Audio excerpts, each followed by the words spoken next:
Why are there so many INFJ nihilists and absurdists when it would seem as if having FE as an auxiliary function, um, at first glance anyways, would suggest that FE is not very compatible with these views of extreme fatalism and pessimism and nihilism?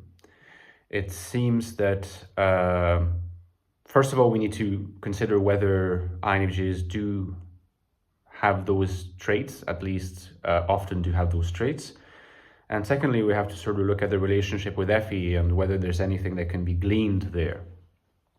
So the thing I want to say is that it is actually quite frequent to encounter INFJs that fall under those descriptions. You can encounter them in everyday life, even if they don't know they're INFJs. You encounter them online a lot. They would often, not always, but often fall under the description of a solipsistic INFJ, according to my classification of INFJs in 4 subtypes. A good way of considering that possibility as well is to consider that they have existed among the big thinkers.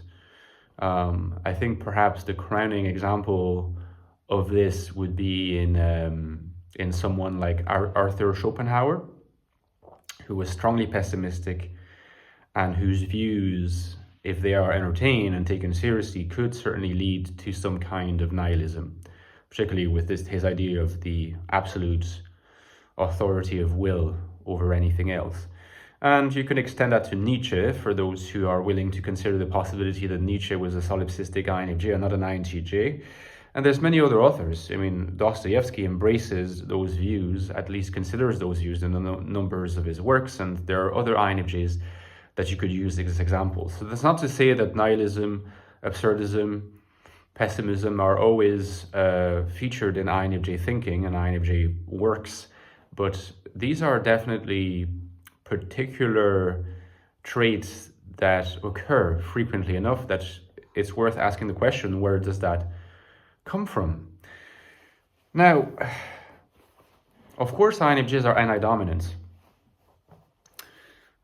meaning that the primary motive relating to the world is colored by the prism of NI. And FE only comes as an auxiliary function. We all know that FE can be complicated for INFJs because FE is an intersubjective function. It's a function that connects you socially to the world, so via the subjectivities of other people. And that tends to come into conflict in the developmental phase of INFJ life with the intrinsic solipsism that NI seems to represent, since NI, via its integrated holism, constitutes a world unto itself in many ways and can be experienced as a world. And so the question of how to link the NI world and external reality via FE is a real challenge, and it's very difficult, and hopefully that has come across in videos I've made before. So it's certainly possible to consider the events or situations where an INFJ gives up on that particular quest because it's too painful, and to accommodate a certain sense of cognitive dissonance develops a whole world of thought where what's considered paramount about reality is the meaninglessness of reality. It's the absurdity of reality, it's the complete relativism of truth and fact, where pessimism reigns and optimism no longer really exists, because in a sense values are all relative, they're re-evaluated, as Nietzsche would say. And so you have a word, external world, that is basically meaningless. And that's where you get to nihilism and absurdism, of course. Now, consider that this can really be easily interpreted, I think, as a materialization. What the technical philosophical word for is reification, turning into a thing. What is basically a psychic conflict. The difficulty that the INFJ experiences translating their inner world into the external world leads in some cases to a giving up on external reality to favor the inner world. Since there is dissonance there, in some sense, the external reality has to be devalued in order to comfort the INFJ in their giving up, in the idea that giving up was not a sign of failure, but a sign that they actually reached closer to have unveiled the fundamental truth, namely the meaninglessness of the external world. When you're saying this, of course, what you're primarily doing is you're devaluing any kind of significance that living in the world, in the outside world, the world outside NI, diminishing any kind of role that it could play, right?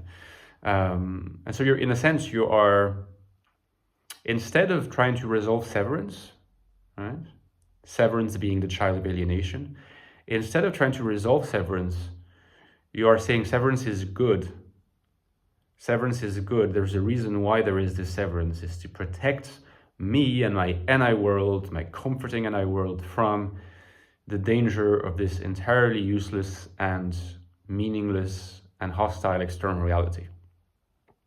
And I think that's the source of INFJ nihilism.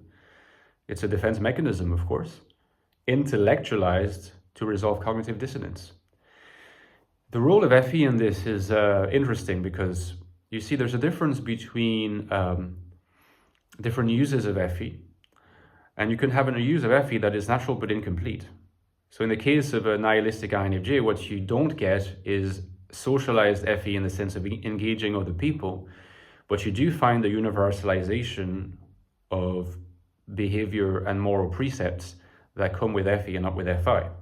So I think it's actually wrong to imagine that nihilism and absurdism are more akin to the FI system than to the FE system.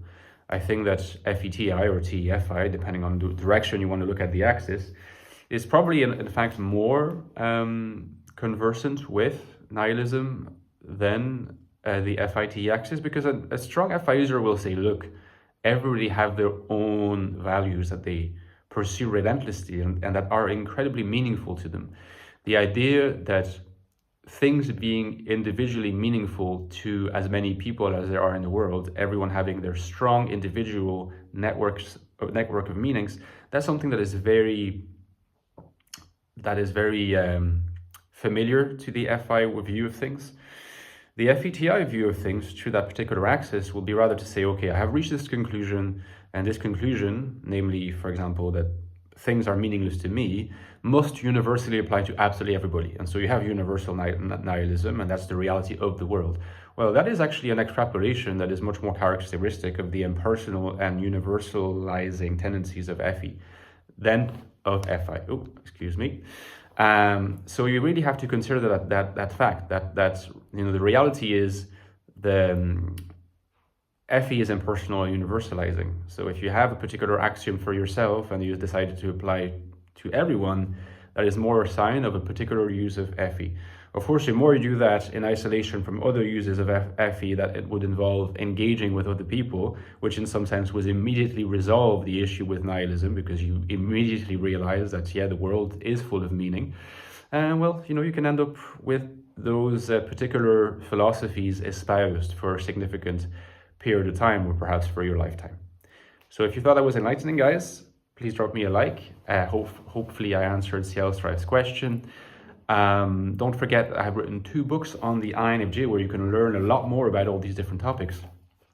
A Cure to Nihilism among INFJs is probably the Infinite Soul. INFJ Life in the Modern World. Yes, the world can be seen as hostile, there's no doubt about it. But there's a way of authentically thriving in the world while retaining our INFJ identity, finding meaning, purpose, and value, and celebrating this. This is about becoming an infinite soul. The book is right below. The link to the book, that is, if you want to get it. That's my latest book on the INFJ, the prequel being the Ecstatic Soul, which is the deepest investigation of the INFJ mind, how it works, INFJ consciousness, what is it like to be an INFJ. Get the 2 books together and you look at the INFJ personality. And as usual, guys, you know that my Patreon page is the lifeblood of my channel. I depend on your kind donations to keep the channel running, so consider joining at the link below. You get access to bonus content, you get access to the community, ask me questions directly, get priority if you want any topic addressed. See you soon, guys. Bye-bye.